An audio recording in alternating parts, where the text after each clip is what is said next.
কয়লা পাচার মামলায় দিল্লি হাইকোর্টের পর সুপ্রিম কোর্টে অভিষেক বন্দ্যোপাধ্যায়ের ধাক্কা। দিল্লি তলবে এবার বাধা মুক্ত কেন্দ্রীয় এজেন্সি।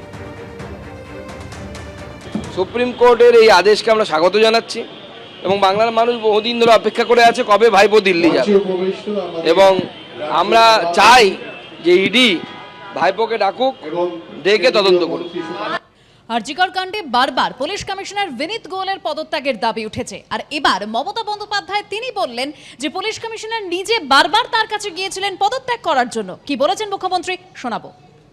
কলকাতা পুলিশ কমিশনার আমার কাছে নিজে এসেছে অনেকবার পদত্যাগ করার জন্য, গত 7 দিন আগে। সামনে পুজো, আপনারা এবার আমায় বলুন, ল অ্যান্ড অর্ডার লোকটাকে তো জানতে হবে যে থাকবে কোন পাড়ায় কোন পুজো হচ্ছে, পুজো কমিটিগুলো কি থিম করছে, কোথায় কি পুলিশ পোস্টিং আছে। এটা পুজোর সময়, কিছুদিন ধৈর্য ধরলে কি মহাভারত অশুদ্ধ হয়। আপনারা ঠিক করবেন সবাইকে চেঞ্জ করতে হবে। যতটা বলছেন যতটা পারছি আমরা করছি।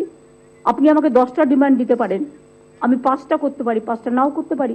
আমি তো অলরেডি ইতিমধ্যে অনেকগুলো করে দিয়েছি।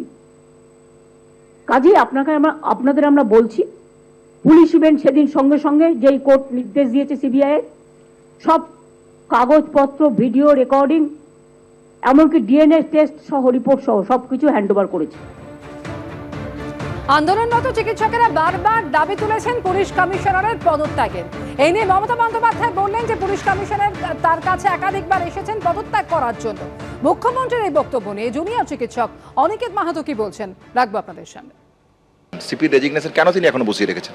যে তিনি মনে করেন যে সিপির রেজিগনেশন হওয়া উচিত ছিল, তাহলে যদি উচিত ছিল মনে করেন এবং এই আন্দোলনের বারবার যে সুর উঠে এসছে সেই সুরকে মান্যতা না দিয়ে শুধুমাত্র একটা পুজোর ছুতো দিয়ে রেখে দেওয়া কি প্রয়োজন ছিল?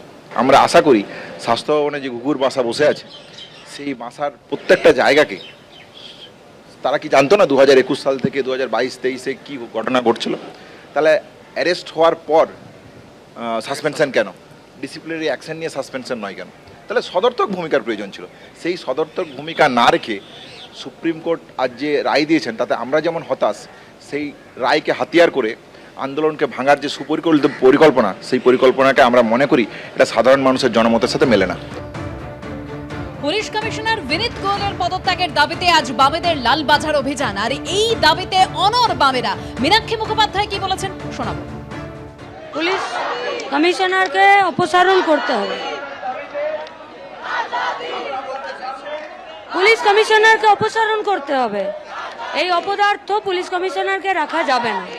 গতকালও নৈহাটিতে পেটালো প্রতিবাদীদেরকে, প্রাক্তনীদেরকে, স্কুলের ছাত্রছাত্রীদেরকে। এই পুলিশ মন্ত্রী নিজের পদে কেন থাকবে? এই পুলিশ কমিশনার নিজের পদে কেন থাকবে?